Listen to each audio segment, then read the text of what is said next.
Just finished a live stream for a corporate client of mine. It was a simple one camera direct to the internet setup, so I thought I'd take you through the gear that I used. So the camera we use for a simple live stream like this is a Sony EX3. It's an older broadcast camera now, but still fantastic for doing live events like this. The reason I like it is because of the ease of use, but also because of the trigger zoom. If you're using a DSLR for something like this, it would be a pain to sort of fumble around with the lens to zoom in and out as things change on stage.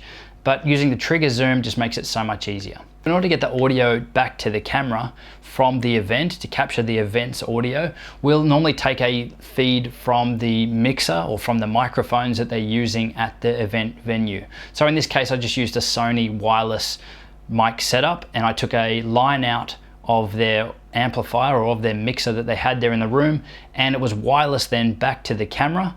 So to get the video and the audio from the camera to the computer for the live stream, I use a Blackmagic Ultra Studio Mini Recorder, which is a little box that accepts HDMI and SDI input from your cameras and outputs it through Thunderbolt into your Mac computer. So in this case, we used a MacBook Pro for the live stream, and the software that we're using here is Wirecast Studio. So Wirecast acts as the interface to control your live stream, so it converts your video input and pushes it out in the right format to YouTube or to Livestream or whatever live broadcasting platform that you're using. So in this case, we're pushing out this video feed direct to YouTube Live. So in terms of setup on the actual laptop as to what we actually have on screen to monitor everything, I'll have one Chrome browser on the analytics from YouTube Live. So that shows us how many people are watching at the time. It also shows us and alerts us if there's any issues with the feed coming from the camera.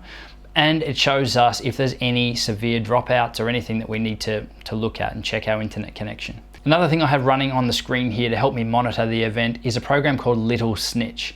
And what that does is it shows you your internet upload and download speed or your bandwidth, or you can see visually if there's a drop in your connection or if your internet speed's not quick enough. The last thing I have on the screen is a low quality version of what's actually been broadcast. So I'll open it up in a new window, I shrink the page down, and I set it to something low like 240 or 360p as a low quality version so that I can actually monitor what's been broadcast to YouTube. So if there's a dropout or if there's any issues, we're actually monitoring that audio and that video as well.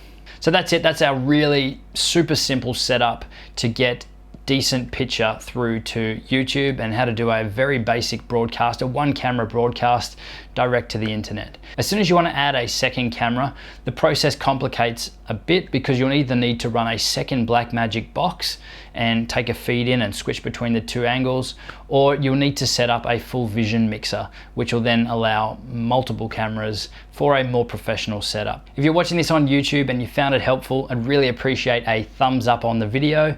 Make sure you head over to primalvideo.com and subscribe to keep updated for the latest videos as they roll out. We'll see you next week.